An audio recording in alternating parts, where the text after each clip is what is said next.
அண்மை செய்தி வரைவு வழிகாட்டு விதிமுறைகளை சென்னை உயர்நீதிமன்றத்தில் தாக்கல் செய்திருக்கிறது தமிழக அரசு. அது குறித்த ஒரு அண்மை செய்தியை தற்போது பார்த்து வருகிறோம்.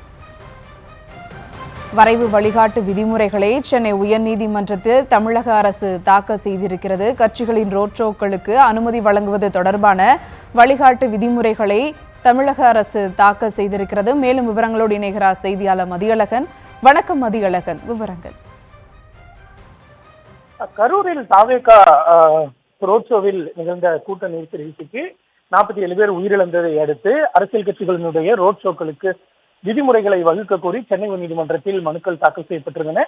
இந்த வழக்குகள் தலைமை நீதிபதி MM ஸ்ரீவத்சவா, நீதிபதி G அருள்முருகன் அமர்வில் விசாரணைக்கு ஏற்கனவே வந்தது. அப்பொழுது இந்த வழக்கை விசாரித்த சென்னை நீதிமன்றம் இது தொடர்பாக வழிகாட்டு நெறிமுறைகளை வகுக்குமாறு உத்தரவிட்டிருந்தது.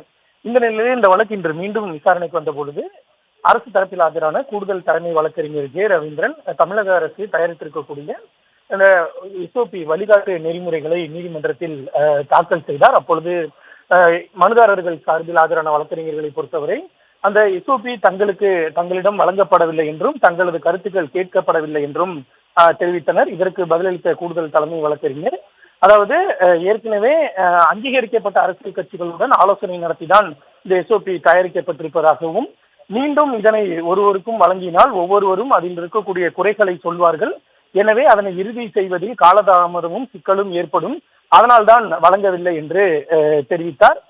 இதனையடுத்து நீதிபதிகளை பொறுத்தவரை இந்த SOP-னுடைய நகல்களை மனுதாரர்கள் தரப்பிற்கு வழங்குமாறு உத்தரவிட்டனர். அதனையடுத்து அந்த SOP தொடர்பாக அவர்கள் தங்களது கருத்துக்களை தெரிவிக்க வேண்டும் என்று உத்தரவிட்ட நீதிபதிகள் இந்த வழக்கினுடைய விசாரணையை அடுத்த வாரம், அதாவது நவம்பர் 27ஆம் தேதிக்கு ஒத்திவைத்திருக்கிறார்கள். அன்றைய தினம், அதாவது மனுதாரர்கள் தரப்பில் தங்களது கருத்துக்களை தெரிவித்த பின்னர் இந்த வழக்கில் இறுதி உத்தரவு அன்றைய தினம் பிறப்பிக்கப்படும் என்றும் நீதிபதிகள் தெரிவித்தனர்.